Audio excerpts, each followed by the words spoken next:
오늘 본문 말씀에 보면 골로새 교인들에게 바울이 서신을 기록하는 가운데에 가정 생활과 사회 생활에 대해서 이야기를 하고 있습니다. 바로 앞에 16절로 15절로 17절에 기록된 말씀은 감사하는 자가 되라 이렇게 이야기를 하고 있습니다. 감사하는 자가 되라. 그리고 이제 18절에서 아내들아 남편에게 복종하라 이는 주 안에서 마땅하니라. 남편들아 아내를 사랑하며 괴롭게 하지 말라. 남편과 아내의 관계에 대하여서 하는 이야기입니다. 어떤 분들은 바울이 아내들아 남편에게 복종하라 하는 이걸 가지고 봐라 아내가 여자가 남편한테 복종을 해야지 어디서 바득바득 대들고 그러냐 이렇게 말할지 모릅니다. 성경은요 앞뒤를 잘 읽어봐야 돼요. 그 뒤에 뭐라고 나오냐면 남편들 아내를 사랑하며 괴롭게 하지 말라 그랬습니다. 그러니까 이 두 구절이 행해지지 않으면 뭔가 문제가 생기게끔 되어 있는 것입니다. 뭔가 문제가 생기지요. 아내에게 복종만을 강요하는 남편이 있다면 그 뒤에 나오는 19절의 말씀을 행하는 자가 되어야 할 것입니다. 그래야 서로가 공평하게 가정을 이루어 가는 일인 것입니다. 그래서 남편들 아내를 사랑하며 괴롭게 하지 말라. 뭐가 괴롭게 하는 일인가 다 알죠. 어떻게 사랑할 것인가 다 알고 있습니다. 그런데 사랑하지 않고 괴롭히는 일이 더 많은 것입니다. 오늘 이 본문 앞에 18절과 19절을 저와 여러분이 잘 행함으로 귀한 가정을 이루게 되기를 간절히 축원합니다. 야 이게 뭐 세세하게 뭐 들어가서 남편이 해야 될 게 뭐 10가지가 있고 아내에게 해야 될 게 뭐 10가지가 있고 해가지고 뭐 아내 10계명 남편의 10계명 도합 20계명 뭐 외워라 뭐 써라 이거 말고 우리 인생이라고 하는 게 아주 자연스럽게 사는 것이 가장 좋은 것입니다.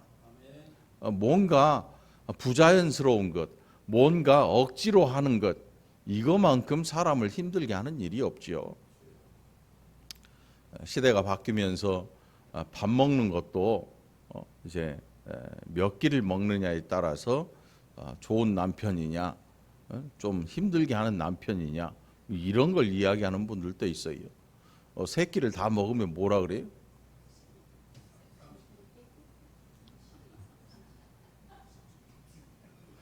차마 제 입으로 말을 못 하겠고 뭐 오죽하면 이제 이게 부인도 옛날하고 다르죠. 가정에서 주부로서의 역할만 하는 게 아니고 밖에 나가서 경제 활동을 하는 사람들이 많이 생겨났죠. 우리 교회도 우리 권사님들도 경제 활동하고 있는 분들이 많죠. 그런데 똑같이 경제 활동을 했는데 나는 집에 들어오면 또 일을 해야 되는 이런 일이 생기니까 밥을 한 끼 더 하는 것, 뭐 덜 하는 것 이게 몇 끼냐가 중요한 게 아니고 그 일을 또 해야 된다는 것이 힘들어서 나오는 이야기겠지요. 이 시대나 또 성경이 기록되고 있는 이 시기나 지금 우리가 성경을 읽고 있는 우리가 살고 있는 이 시기나 사람이 산다고 하는 것은 거의 많은 변화가 있는 건 아닙니다. 뭐 물론 문명은 좀 바뀌어 있겠죠. 문화나 이런 것들. 또 시대가 많이 달라져서 사람들이 사고하는 것도 많이 달라져 있겠지만 그럼에도 불구하고 사람이라고 하는 것은 살아가는 그 방법에 있어서 아주 오래전이나 몇천 년 전이나 몇천 년 후인 지금이나 그렇게 큰 차이가 나지를 않는 것입니다. 왜냐하면 인간이라고 하는 게 아주 단순하고 어떤 때는 복잡해 보이지만 아주 단순한 그런 존재이기 때문입니다. 그래서 오늘 여러분 남편들은 이 19절 말씀을 잘 기억하게 되기를 바랍니다. 그래서 남편 되는 분들 우리 함께 19절을 읽어보시기 바랍니다. 시작. 남편들아 아내를 사랑하며 괴롭게 하지 말라. 사랑하고 괴롭히지 말라. 괴롭게 하지 말라. 도대체 어떻게 해야 이렇게 할 수 있습니까? 저한테 물어보지 마세요. 저한테 물어보지 말고 살아보면 알잖아요. 이걸 가지고 뭐 책을 쓴 분도 있고 뭐 많은데 그걸 봐야 아는 게 그게 이 비정상 같아요. 우리 사랑자매는 이름이 사랑이라 어쩔 수 없이 사랑해야지. 뭐 또 찬양도 당신은 사랑받기 위해 태어난 사람. 그게 경덕경제예요. 사랑을 받았잖아요. 아무튼 뭐 가정생활이라는 게 여러분 뭐 책을 보고 행하는 일은 아니지요. 이 남자와 여자가 만나서 가정을 이루고 살아간다고 하는 게 교과서를 보고 하면 안 되는 거예요. 그래서 오늘 이 18절과 19절의 말씀은 이게 도대체 무슨 얘기냐, 어떻게 하란 말이냐 이런 의문을 품는과 동시에 정상적인 생활을 할 수가 없는 거죠.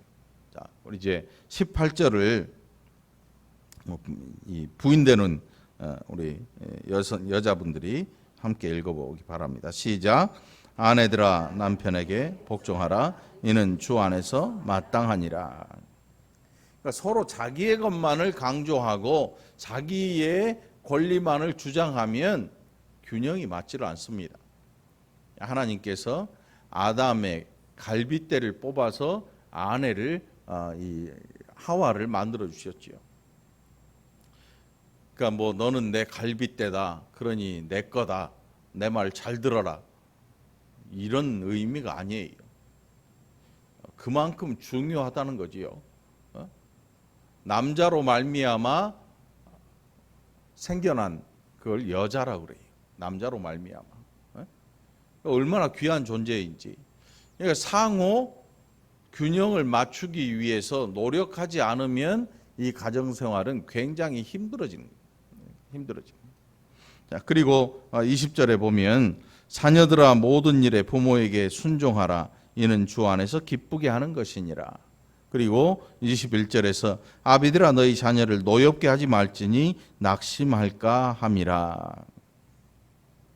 마찬가지죠. 일방통행은 없어요. 항상 오고 가는 그것이 존재해야만 뭔가 균형이 맞춰지는 것입니다. 우리나라와 일본이 지금 굉장히 격앙돼 있어요. 우리나라는 앞으로 큰 타격을 예상하고 있기도 하고 일본이라는 나라는 그 전쟁 때 벌여놓은 그 일 때문에 아직도 국제사회에서 지탄을 받고 그것을 가리우고 억지로 뭘 하기 위해서 또 우리나라에 또 이 힘든 일을 또 하고 있죠. 이게 서로 왔다 갔다 하면서 균형을 맞춰주지 않으면 사회생활이라는 것 그리고 가정생활 또 부모와 자식 간의 관계도 마찬가지지요. 사람이라고 하는 것은 늘 오고 가는 뭔가가 존재해야만 그것이 평형을 이루어가고 균형적인 삶을 누려갈 수 있는 것입니다. 바울은 지금 그것을 이야기하고 있는 것이지요. 남편과 아내 그리고 부모와 자녀들 간에 이제 그 밑에 보면 사회생활에서 그러니까 남편과 아내, 부모와 자녀가 다 따로가 아니고 이 모든 것이 한데 어우러져서 사람이 사회를 이루고 살아가는 일, 그 안에서 어떻게 그 구성원의 역할을 해 나갈 것인가에 대한 이야기를 하고 있는 것입니다. 이걸 다 따로 분해해 가지고 한 개씩 따로 뭐 뜯어 가지고 보는 것, 그건 마치 굴러가는 자동차를 다 뜯어가지고 한 개씩 뜯어서 이게 어떻게 굴러가냐를 이야기하는 것과 같은 것입니다. 차 보셨죠? 차. 이 자동차라고 하는 게 인류 문명이 아주 극도로 발달한 그 결과이지만 또 자동차로 말미암아 인류 문명이 더 발달할 수 있게 해준 그런 도구이기도 합니다. 그래서 더 빠르게, 더 멀리 그렇게 해서 무역도 더 성행해지고 더 많은 물자들이 오가게 되고 뭐 이런 일이 가능한 거예요.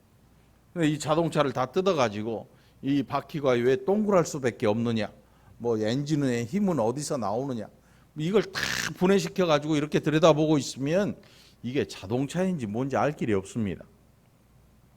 여러분 성경을 볼 때는 부분 뜯어가지고 보면 그게 그럴듯한 것 같지만 사실은 나중에 보면 앞뒤가 잘 안 맞는 경우가 더 많아요. 성경은 전체적으로 쭉 보는 게 더 훨씬 더 우리에게 유익한 것입니다. 여러분 휴가 다녀오신 분들도 있고 뭐 안 가신 분들도 있고 또 여러 가지 형편으로 못 가신 분들도 있을 텐데 뭐 휴가가 중요한 게 아니고 차를 타고 지나가거나 하면 멋진 산들이 보이잖아요. TV에 나오는 산, 또 뭐 우리 주변에 있는 산들, 그 산들 보면 굉장히 아름다워요. 뭐 작은 뒷동산이라고 할지라도 굉장한 아름다움을 품고 있습니다. 그 이유가 뭐냐면 조화롭게 잘 뭔가가 서 있기 때문에. 이걸 계획을 세워가지고 싹 밀어버리고 내가 좋아하는 것들로 채워야지 하는 순간 망가지기 시작하는 것입니다. 그래서 사람이 산다고 하는 것은 어떤 분들은 자연스러운 게 제일 좋다라고 이야기를 하는데 사람이 산다고 하는 것은 하나님 앞에서 죄 짓지 않고 살기 위해서 최선을 다해 노력하는 성도들이 그런 마음을 가지고 살아가고 그런 마음을 가지고 사랑할 때 하나님이 기뻐하시는 사회생활도 이루어질 수 있다는 사실입니다.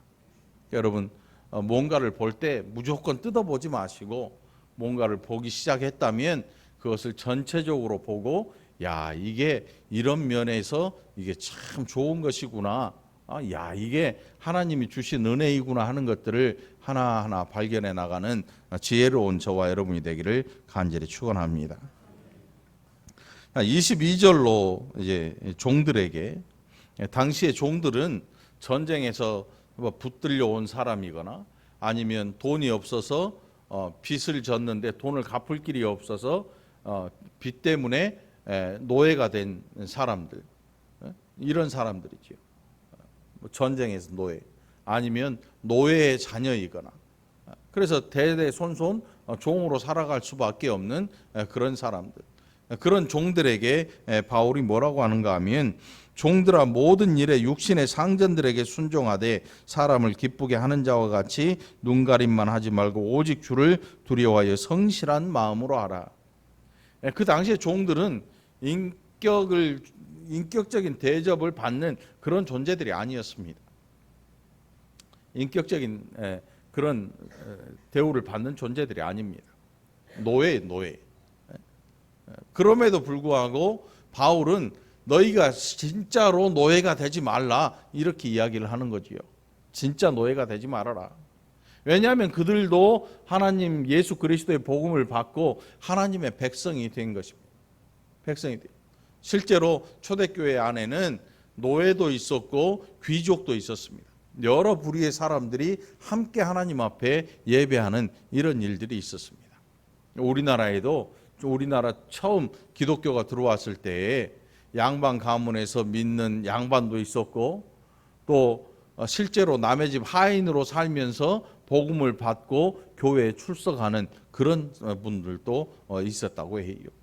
그러니까 이 신분의 높으냐 낮으냐의 문제는 교회 안에서 그렇게 중요한 문제가 아닙니다. 그러면 어떻게 내가 지금 처한 상황에서 어떻게 사회생활을 해나갈 것이냐, 어떻게 하나님 앞에서 살아나갈 것이냐의 문제에 대한 것을 바울은 지금 이야기를 하고 있는 것입니다. 야 봐라, 월급 받고 있으면서 일을 그렇게 하면 되겠어? 열심히 해야지, 죽어라고 해야지, 뭐 이렇게 말하는 사용자도 있을지 모르겠지만, 그런데 바로 밑에를 또 읽어보면 꼭 이 일을 하는 사람만 죽으라고 일해야 되는 게 아니라는 거예요.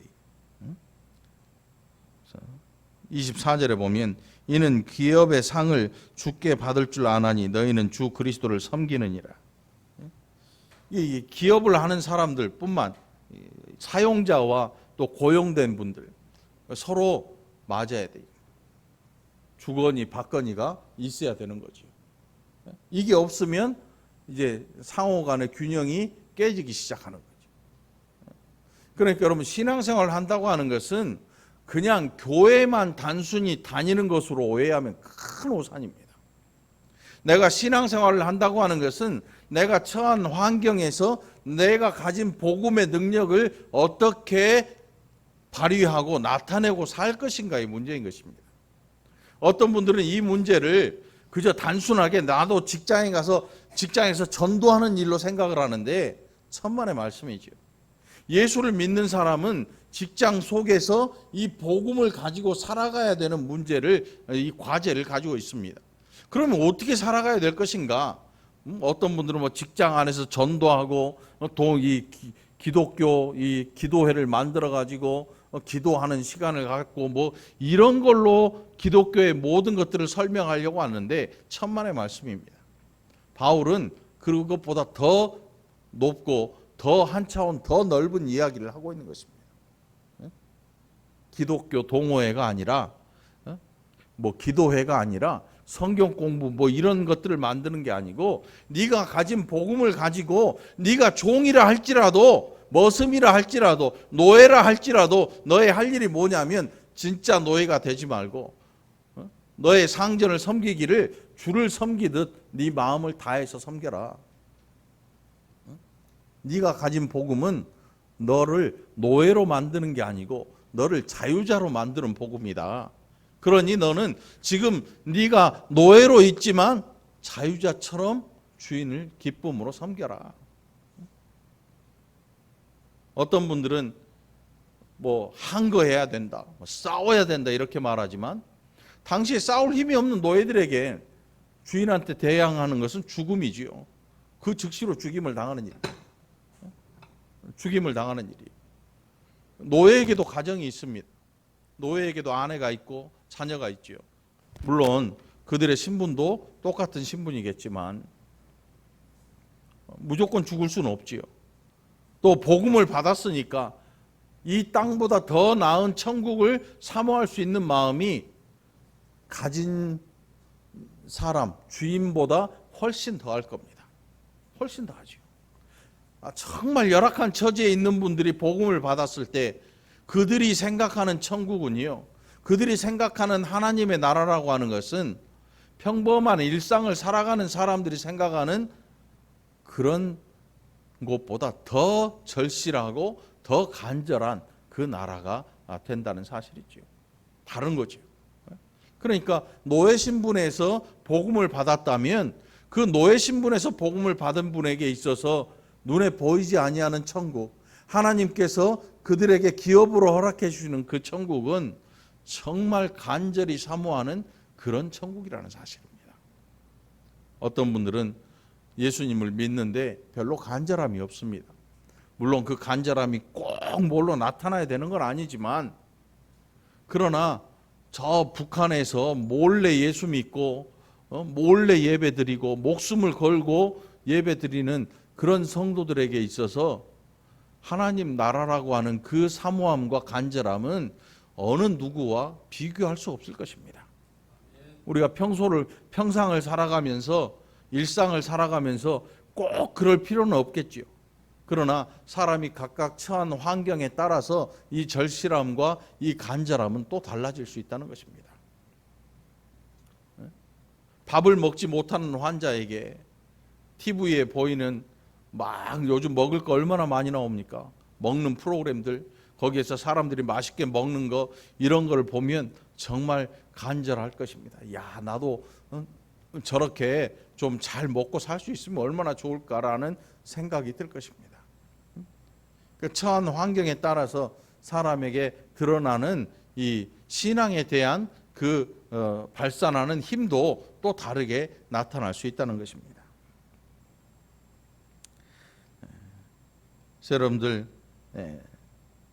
무슨 일을 하든지 마음을 다하여 주께 하듯 하고 사람에게 하듯 하지 말라. 노예뿐이 아니라, 종들뿐 아니라, 오늘 이제 이 시대에는 노예라는 개념이 없으니까,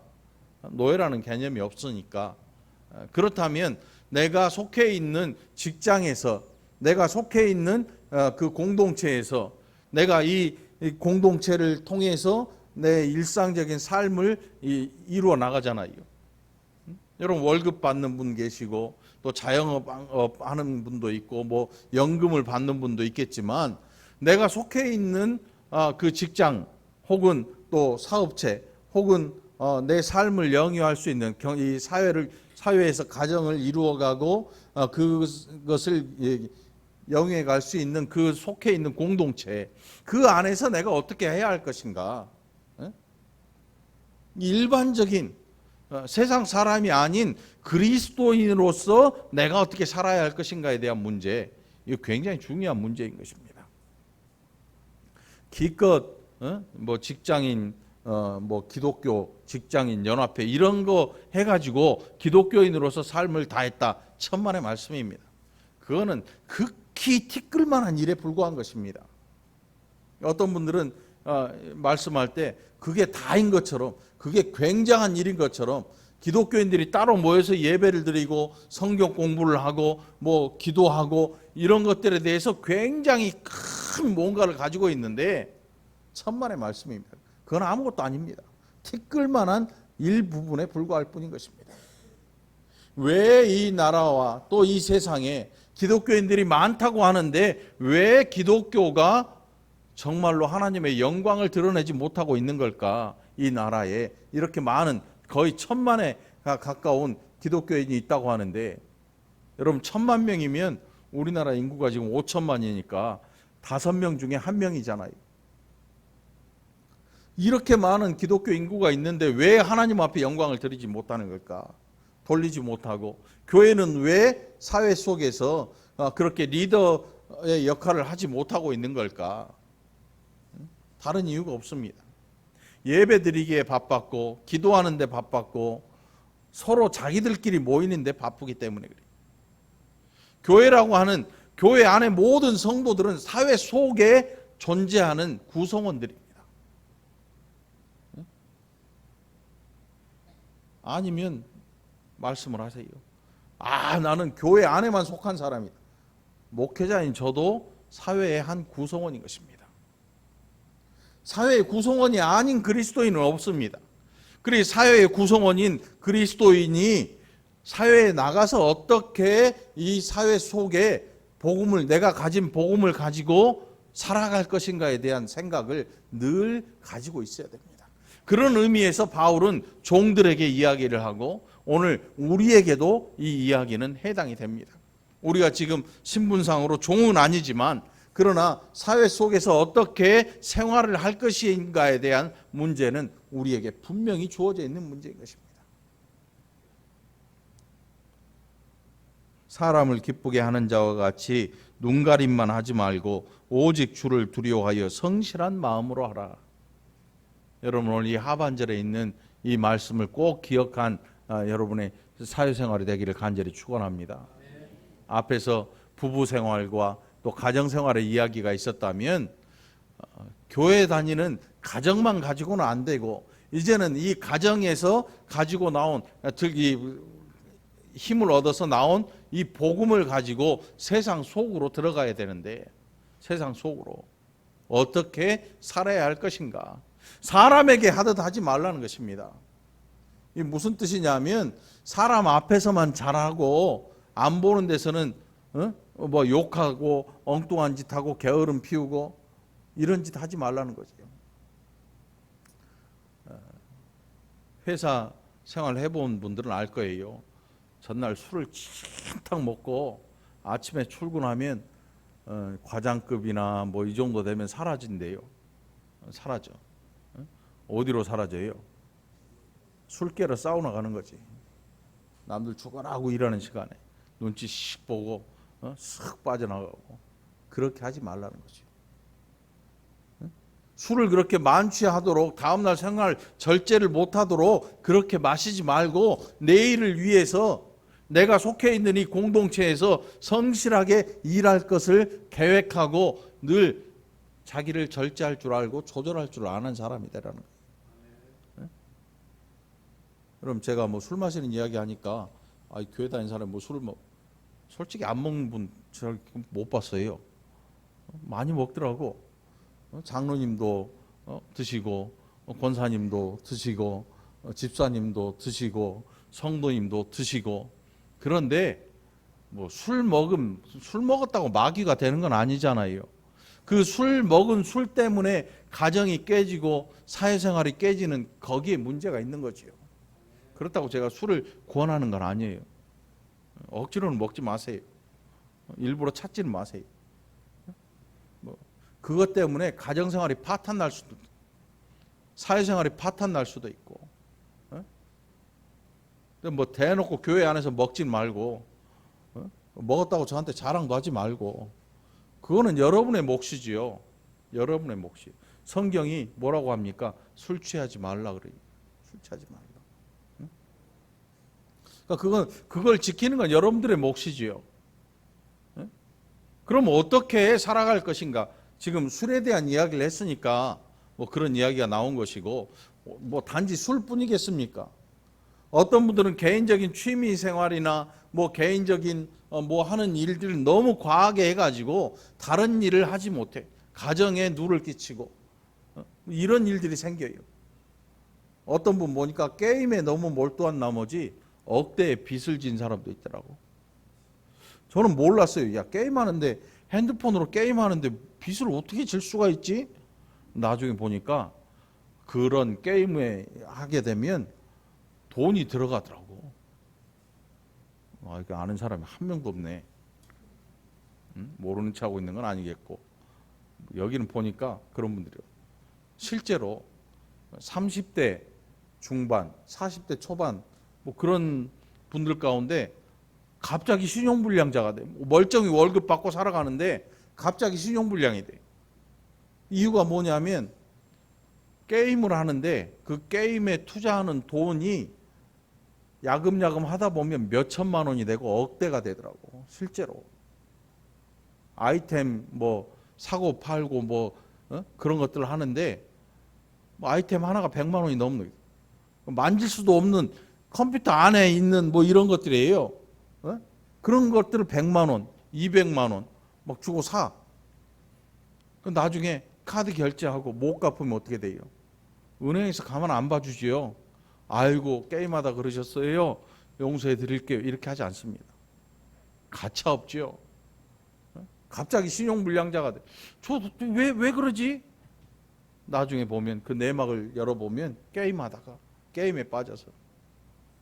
그리스도인이라고 하는 것은요, 여러분 가정생활에 뭐 가정 예배를 드리느냐 안 드리느냐, 뭐 새 가정 예배 기도원에 가느냐 안 가느냐, 이거보다 훨씬 더 중요한 문제가 뭐냐면 내가 복음을 가지고 어떻게 이 세상 속에서 나에게 맡겨진 그리스도인으로서의 책임을 다하느냐의 문제인 것입니다.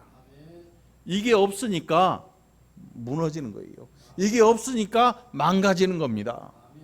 여러분들이 오늘 이 마음을 가지고 살아가게 되기를 축원합니다. 이게 얼마나 중요한 문제인지 모릅니다.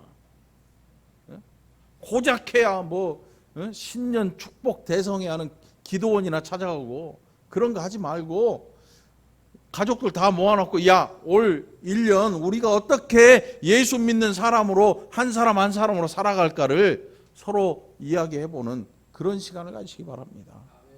엉뚱한 데 가가지고 머리 내밀고 축복 기도라고 받아오지 말고.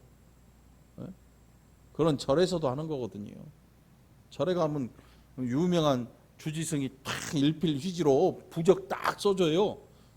한 장에 100만 원, 두 장에 150 할인해줘.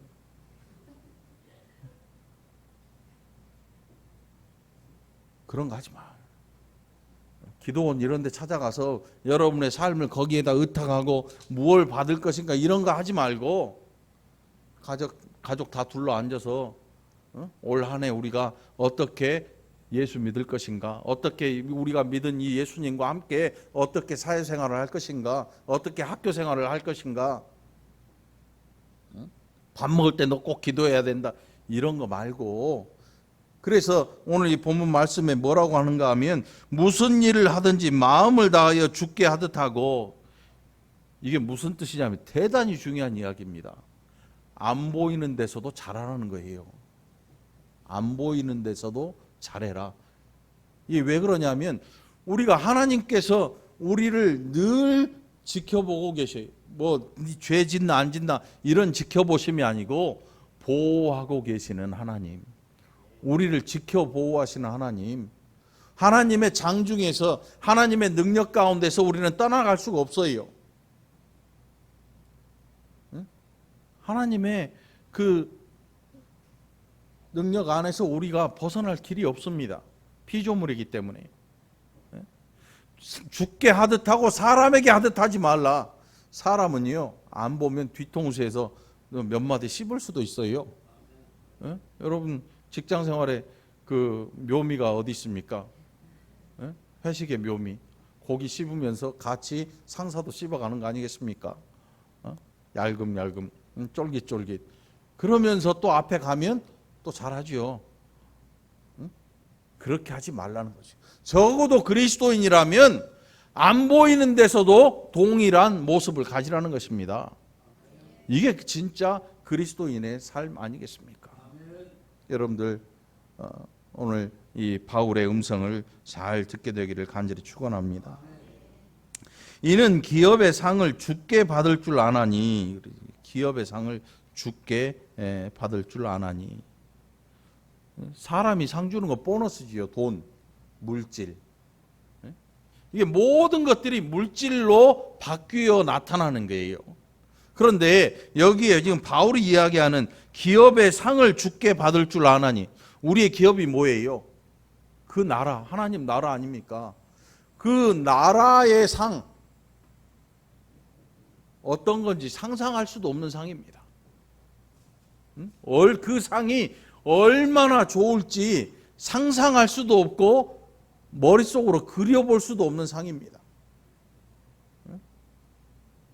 이것이 주로부터 우리에게 주어진다는 사실이, 어떤 사람에게요?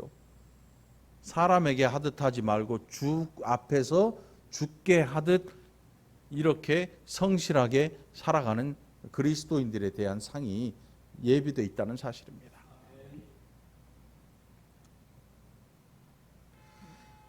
너희는 주 그리스도를 섬기느니라.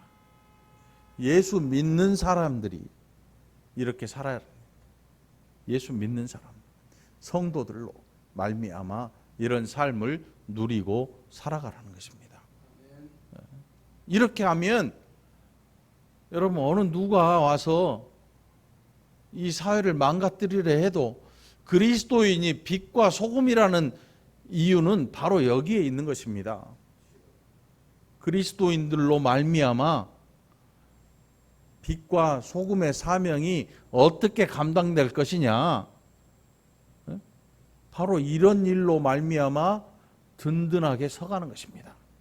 사회도 건강해지고요, 가정도 건강해지고, 교회도 건강해지는 거지요. 여러분 건강하기 위해서 첫 번째는 뭘 해야 됩니까? 건강하려면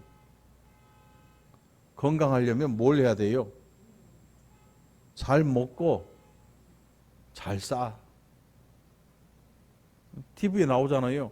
잘 먹고 잘 사는 법이라고 나오는데, 사실은 잘 먹고 제가 볼 때는 잘 싸는 법, 냄새 날 것 같으니까 잘 사는 법이라고 어감을 좀 바꾼 것 같아요. 먹었는데 뒤로 배출이 안 되면 어떻게 돼요? 난리 나죠. 얼굴이 막 뭐 나고 시커멓게 되고 똥색으로 변하죠.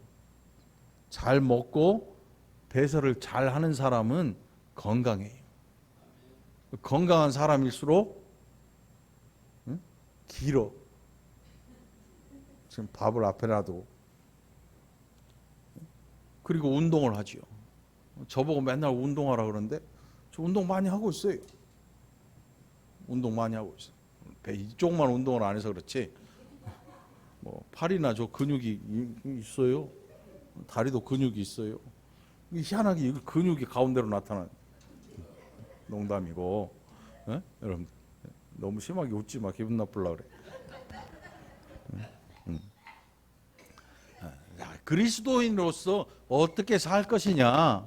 오늘 바울이 이 골로새 교인들에게 굳이 가정생활이나 뭐 이런 것들을 강조하기 위해서 하는 게 아니, 복음을 가진 성도님들에게, 골로새 교인들과 오늘 저와 여러분에게 복음을 가진 자로 어떻게 이 복음을 가지고 살아갈 것이냐의 이야기를 하고 있는 것이죠. 우리 성경을 잘못 읽으면요, 너무 폭이 좁아가지고 막 바늘로 찔러가지고 성경을 막 이해하려고 드는데 그렇게 살지 말아. 힘들어, 피곤해. 막 성경을 구절구절 막 외워가지고 하려고 하는데, 여러분 가정생활 할 때 뭘 외워가지고 하고 있습니까? 아니잖아요. 아니잖아요. 성경을 읽고 성경을 아는 사람들은 이게 해야 되는 행동인지 아닌지를 스스로 판단할 수 있는 지각을 하나님께서 주셔요. 이게 중요한 거예요.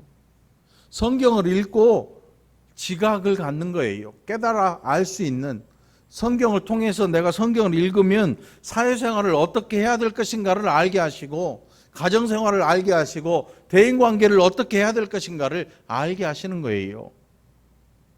성경 구절 몇 구절을 외운다고 해서 그리스도인이 되는 건 아니란 말입니다.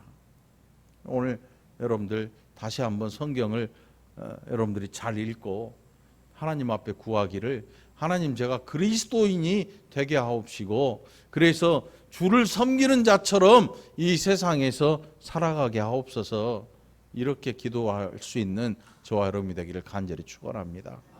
그렇게 해서 여러분의 가정에도, 여러분의 직장에도, 사업장에도 귀한 기쁨이 있게 되기를 간절히 축원합니다. 기도합시다. 하나님 아버지 감사합니다. 우리를 이 땅에 보내실 때 하나님 가지신 귀한 계획이 있었을 줄 믿습니다. 우리로 모여있는 자가 되게 하려고 하신 게 아니라 뿔뿔이 흩어져서 세상 속에서 우리에게 주신 사명들을 잘 감당하도록 우리를 부르신 줄 믿습니다. 한 사람 한 사람이 보이지 아니하는 곳에서도 보이는 하나님을 또 눈앞에 모시고 살아가고 성실한 모습으로 살아가서 그리스도인들이 세상 속에서 칭찬받고 존경받으며 또 그들로 하나님 앞에 영광을 돌리게 하는 귀한 백성들이 되게 하여 주시옵소서. 감사드리옵고 예수님 이름으로 간절히 기도하옵나이다. 아멘.